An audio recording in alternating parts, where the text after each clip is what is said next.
बिस्मिल्लाहिर्रहमानिर्रहीम। अस्सलाम वालेकुम रहमतुल्लाहि व बरकातुहू। आज का वजीफ़ा दौलत और रिज़्क़ का वजीफ़ा। आज जो वजीफ़ा आपके साथ शेयर करने जा रही हूँ ये वजीफ़ा ख़ास रिज़्क़ और दौलत का वजीफ़ा है। इस अमल को आपने लाज़मी करना है।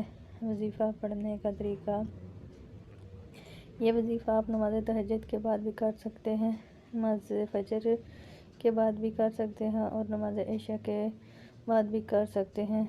आपने तन्हाई में बैठ जाना है और सबसे पहले 3 मरतबा दुरूद इब्राहिम पढ़ना है और फिर आपने 41 मरतबा अल्लाह के 2 नाम या अल्लाह या वहाब पढ़ने हैं। याद रहे कि ये अल्लाह के इन 2 नामों का गठा पढ़कर आपने एक ही तसव्वुर करना है। या अल्लाह या वहाब ये एक हो गया, या अल्लाह या वहाब ये दूसरा हो गया। इस तरीके से आपने 41 मरतबा अल्लाह के ये दोनों नाम पढ़ने हैं और फिर आखिर में 3 मरतबा दुरूद इब्राहिमी पढ़कर अल्लाह से दुआ मांगनी है। इंशाअल्लाह आप अपने हालात को तब्दील होते हुए अपनी आँखों से देखेंगे और रिज़्क़ के तमाम बंद दरवाज़े को खुला देखेंगे इंशाअल्लाह।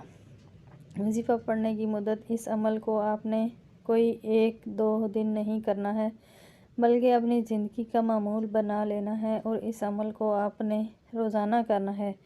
इस अमल को ख़ुद भी करें और सदक़े की नीयत से भी ज़रूर शेयर करें। जज़ाकल्लाह। अगर वीडियो अच्छी लगे तो इसे लाइक करें और चैनल को सब्सक्राइब करें। जज़ाकल्लाह। अस्सलाम वालेकुम।